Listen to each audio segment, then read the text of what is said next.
Want to get ahead in digital-first content? The Drop is the go-to newsletter for industry professionals, delivering insider news, trends, and insights straight to your inbox. Navigate the fast-changing landscape of digital-first production, distribution, and monetization. Sign up now for free at dropmedia.co.uk and stay informed with The Drop.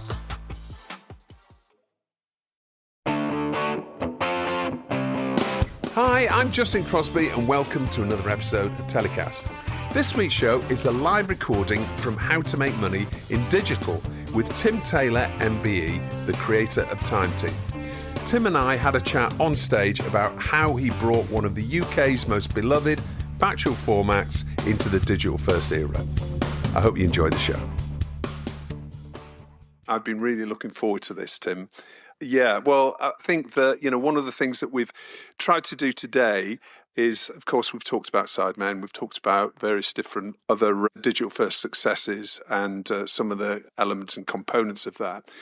But again, I want to return to a TV classic now that has been reimagined for the digital-first space. So anybody that has a catalogue or a format or something like that they're thinking about ways to bring it back, then this is kind of the case study.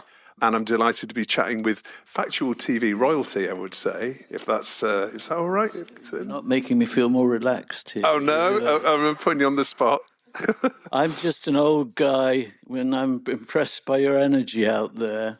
And I'm very glad to listen to any of you tell me what is going on with this stuff, because I'm quite good in trenches. I'm slow archaeology, slow television. So I spend a lot of my time staring at a load of mud, hoping somebody will turn something up. And quite often it happened that they didn't. And that turned out to be one of our most popular programmes.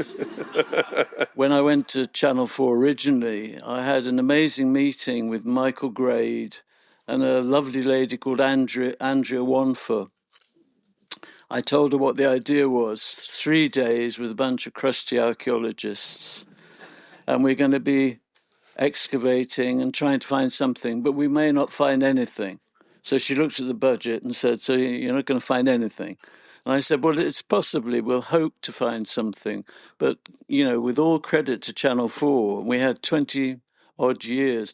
My middle commissioning editor was Ben Frau, which was a lovely experience, but the energy that he brought was amazing.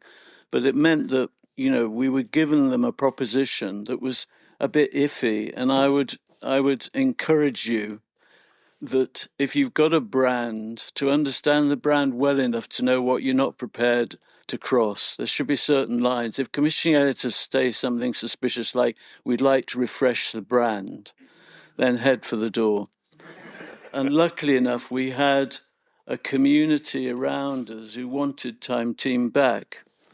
And my issue was, okay, if you want it back, how are we going to pay for it? Yeah, and that's why when you said you're here to learn off everybody else, well, I think everybody can learn a lot from you in terms of the way that you've brought this classic brand in the factual space back to life. So let's talk about that. Let's talk about the end of the time with Channel 4 and what your thoughts were at that time and what drove the decisions and the process to bringing it back as a fan-funded project. I think any of you will know that there's a sort of rather double-edged sword about broadcast budgets. You have this budget which seems to go on for the next 2 years, and you think, my God, that's wonderful. You then have to do cost reports every month. You have to report back to a commissioning editor who's under stress to produce the numbers that justify the budget. So Time Team, by the time it finished, was quite expensive. And there was a sense in which I think at Channel 4, which I agree with them, that they had to find new ideas. They wanted to put the money into something new that was the new Time Team. And part of me thought, well, good for them, really. Although the other side of me was thinking, oh, my God, where's that money going to come from? And we were lucky enough, I think, to have an audience that were real fans. And they began to contact us and say, why don't you bring it back? And so we did I'm based in Cornwall, so I bought a lot of books about DIY crowdfunding and stuff like that, and did that. And we went around various sites, and we kind of landed by luck. A lot of Time Team has been luck on Patreon. And Patreon had this quality that was both, yes, we'll back you, but we're also there to interact with the fans. And I feel Patreon has done a good job in both giving us the funding so we can afford to, at times we were doing 10 shows a year, 12 shows a year for 20 years, which was a hell of a thing. Most of you will know the joys of strange hotel rooms and spending 3 days in the rain with a group of archaeologists who may or may not find something. So it had its stressful moments. But Patreon were prepared to sort of back us, and it gave us a different relationship with the audience. We have producer sessions where I talk to some of the fans. I have various Time Team had this classic base, which was very useful. We made over 220 programs, and those were 220 excavations. If you think about it, that's a lot. We were one of the prime funders of archaeology in the UK. I think we were second after English Heritage, which is most people don't realise that about Time Team, that we were actually funding archaeology. And I think we didn't really know how to exploit that. We were just enjoying making the programs with a group of friends. But we kept the essence of that going so that in the transition, we had people that people recognised, like Tony Robinson, Carenza, Stuart, John. These are friends of mine. And we've done that change together. So the audience saw that continuity happening, which worked very well. And I think Patreon felt like a place where you could have creative conversations. You could discuss with your fans about what they wanted.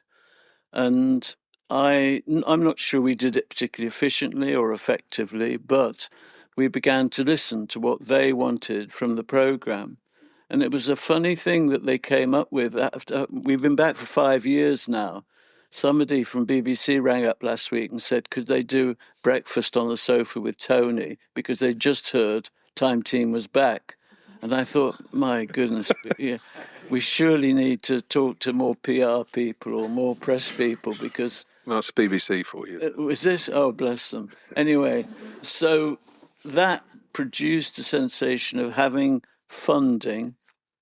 And approximately speaking, we do about 3 to 4 shows each year.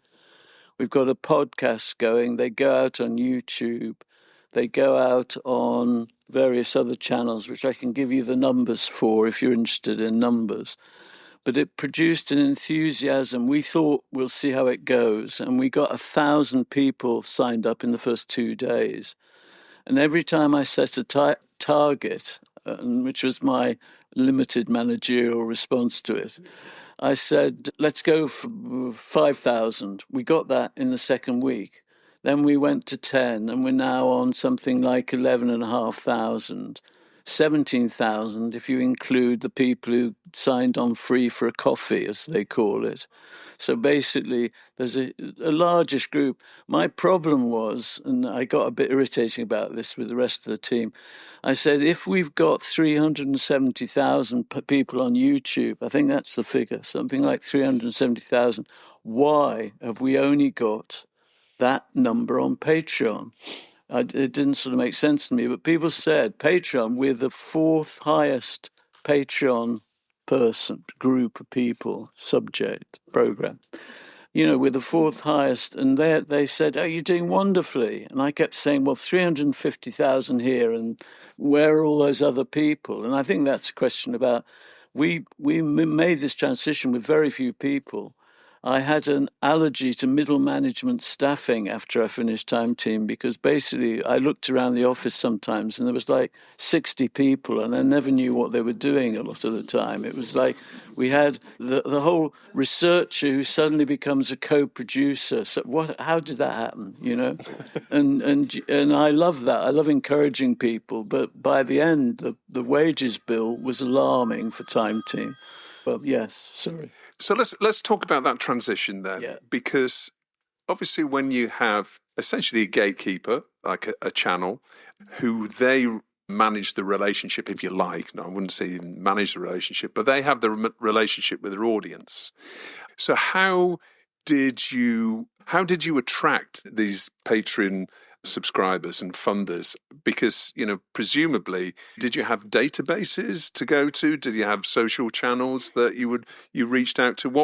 Tell us about, the journey from the last show finishing and then the first Time Team Patreon funded. We kept asking the question. I kept saying, if you want us back, what do you want to do about it? What do you want? And they said, well, we want Time Team back. And because I watched it I've had 3 people come up to me and say, I used to watch that with my grandfather. So that's how far Time Team goes back. And it had that longevity to it. And it meant that people enjoyed the possibility. There was a nostalgia for Time Team. And I somewhat naively said, okay, we'll go on YouTube and we'll say, you want it back. And they all said, is Phil coming back? It's the bane of my life. I'm asking. Phil Harding was a West Country presenter with a very broad Wessex accent. I once went over to the States, which was an interesting experience. We had a Time Team in America, and I went to HBO or whoever it was at the time, PBS, I think it was, and we sat and watched some of their programs, which featured 6-foot-tall people with good teeth and nice hair. And I then showed them Time Team, and my lot looked like they'd just come out of an overnight shelter. The American guy just kept saying subtitles. We can use subtitles. Because Phil was going, you never find about like that. And to me, that was genuine stuff. To them, it was alarming. But we went past that stage. But for the Patreons, they love certain things, core things. And if you've got a brand, don't be afraid, stating the obvious, to ask your fans, what is it they enjoy? I frequently have sessions with Patrons, and my ongoing question is, what do you want? And I sort of think, what are they going to say? And they don't say the Ark of the Covenant. They don't say Indiana Jones, The Lost, this, that, and the other, of which there are many series trying to have a go at that. What they said is, what we love about Time Team is, it's an ordinary piece of land, an ordinary village, ordinary group of people. And what you're saying to people is, maybe this could be existing in your neck of the woods. Maybe under your field, maybe under your allotment, maybe under your space. So it gave that aspect of, I think, agency, because we were very keen on people getting involved with the program. We wanted people to get out and do their own archaeology. So we have a sort of subtext of this, which is called Dig Village, which is part of Time Team now. And we go into a village, we get in for 3 days, and we dig holes all over the place and see what we can find. But the big thing was the community. And again, this is alarmingly near the whole thing about wellness and all the rest of it. Well, everything's wellness nowadays. Well, turns out digging a hole with a trowel can be very, very nice for your well-being, surprisingly enough. And we've worked with a group of guys, it's called Operation Nightingale. They send people along, and these guys are ex-vets. They had tough times in Afghanistan and all the rest of it. And they the MOD put together a team of guys who would work with us to dig holes and find out about archaeology. And it turned out them digging with us on the Time Team, not necessarily because it was Time Team, gave them something back. And that reinforces your sense of, we're probably up the right street here. So you basically, if you're a patron, you get to go on a dig, right? You get to get your hands dirty. Well, technically, that was the thing. For the last 2 years, I've been saying to the crews, can you shoot this so that somebody in America, we've got 6,000 people from the States on the Patreon channel who couldn't come to the dig. Can you shoot it as though they might be on the dig? And making the reality of an excavation available to people is a big goal. It's been a big goal for me for the last year. We've begun to learn lessons about AV and VR. But ultimately, I would like people to be as near as they can to being that person with the trowel on a site and the moment where something is absolutely discovered. And I think that's what we've tried to do more of and learn more about, really. And so let's talk about the back catalogue, if you like, because so you have Patreon, which is subscriber exclusive content that sits on Patreon. But you have a YouTube channel, a number of different social channels. But on the YouTube channel, you said you've got about 350,000, 367,000, I think it says that, subscribers. And not only is that new original content, you also have your back catalogue content on there. So talk a little bit about the international success of Time Team in terms of international sales. What we tried to do was have both the reach that the classic catalogue gave us, so 66 countries worldwide take this, but we also wanted to reserve some programs that were exclusive to our sites. So we balanced the two, and I think that was probably quite a good move. It meant that people knew that there were certain big documentary subjects we'd done that they could only see through the site. So that channeled people into watching that material at the same time as giving us the reach of all these countries who were watching it. And it was it gave us a good YouTube revenue, I think, because people knew about this. We also did deals with people like Foxtel. We do All Three Media and Little Dot are our distributors. And we did a deal which I thought was remarkable at the time, that Foxtel said they'd take it for their satellite base in Australia. So that's your new original content funded by Patreon. You're now licensing it. And classical stuff as well. And they would take that, but they would also let us push it out on YouTube, which I thought that was a great combination because it kept our fans listening to us on YouTube, but opened up a new base of Aussie fans who are very enthusiastic, which is great. Yeah. So let's talk about talent then, because obviously Tony Robinson for many years was the face of it. Is Tony still involved? And Tony is still involved, and we drop him in at various times. I think, like me, Tony didn't want to necessarily keep travelling all over the place and standing in a wet trench. But bless him, he's sort of kept the contact and he's that recognisable name. However, what we're also doing is seeing what happens if you listen to the people talking in the trenches and you don't have a presenter.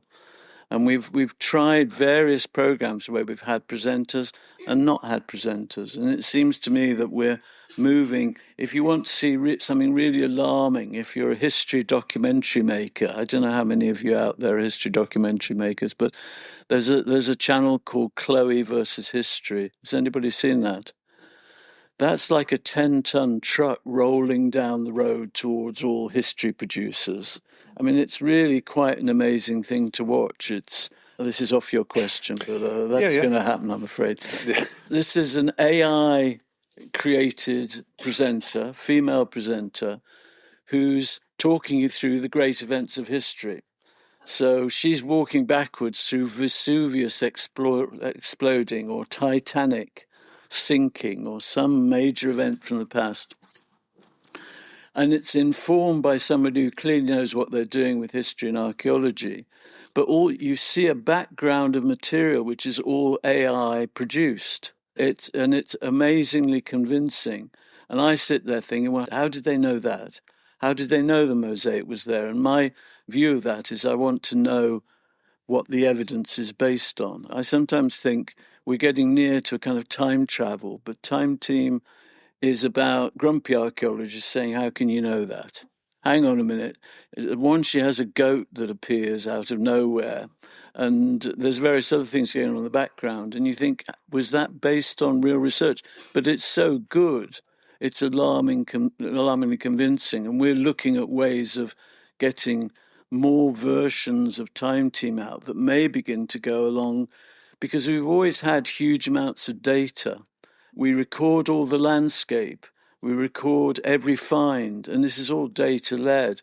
And in the past, that stuff has ended up in boxes or files or what have you, but suddenly we turn out to have a huge amount of data of the landscape, which means we can create a landscape as though you were on the site, We can create finds and see them through Sketchfab in 3D. And that's based on empirical evidence, rather than the assumption that, this happened in Vesuvius. And somewhat lately, we've arrived at QR codes. So we did Sutton Hoo a while ago, and we had various QR codes posted. So people could go up. I should try and get you one, but you can look it up on a Time Team site. You can get the QR code, and you can wander around an Anglo-Saxon bucket, is a polite version of it, but it's basically a water vessel, and you can travel around it and look inside it. And I think what we're looking is sort of trying to take on board what's happening with Chloe versus history and get the Time Team authenticity, because it plays to the whole idea of who the hell knows what's truth anymore. How can you tell if you're watching a history documentary that it's not some creative person's idea of the past? Where's the evidence for that? And I feel like, I'm slightly belong to the old school of saying, I need to see that evidence, but I also have enough excitement and interest in media. I want people to enjoy the damn thing and get excited by it and carried away. But at some point you have to say, how do you know that? What was the evidence for that background? I don't mean it in a critical sense. I mean in a sort of sharing sense. The other thing that you don't have there is what I would call process. Time Team at its heart is being willing to watch somebody with a trowel in the mud, in the rain, scraping away at a grotty piece of pottery.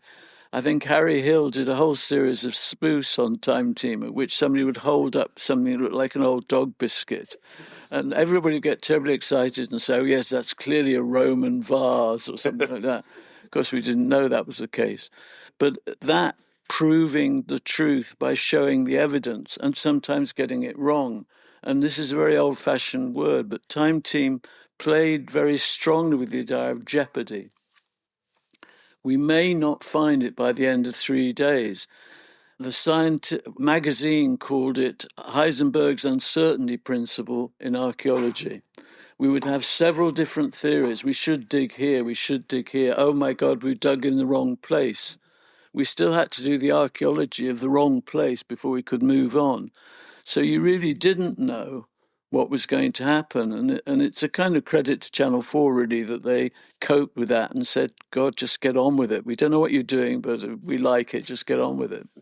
That was down to trust, wasn't it? And trust in your process. And that's really what you've established by the Time Team brand is a trusted brand in its own right. So I'm sure we hope so, yeah. Yeah, so that any AI recreations that you're going to work on will obviously, I'm sure that will do very well. Yeah.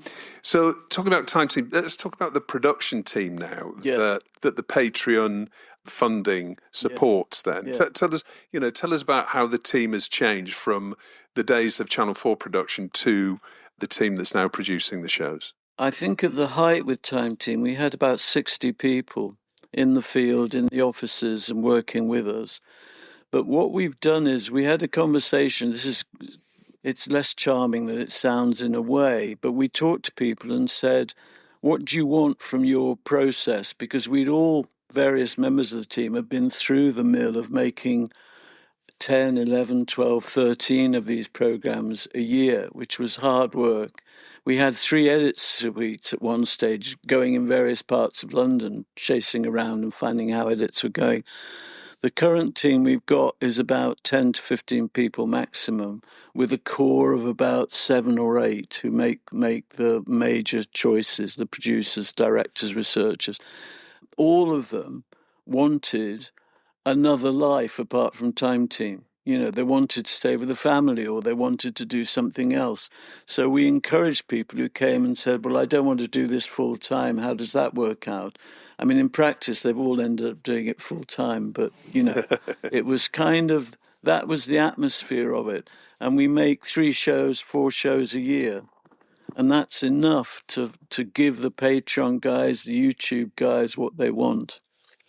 And so what does the future look like then for Time Team now? I mean, you're talking about, potentially moving into AI and ways to create new content based upon real evidence. But what else are you planning? There's stuff we don't know about, I don't know about, but some of you guys will. I mean, somebody said to me, in one of the meeting rooms, reversioning. What are you doing with reversioning? And I thought, I think I know what that is.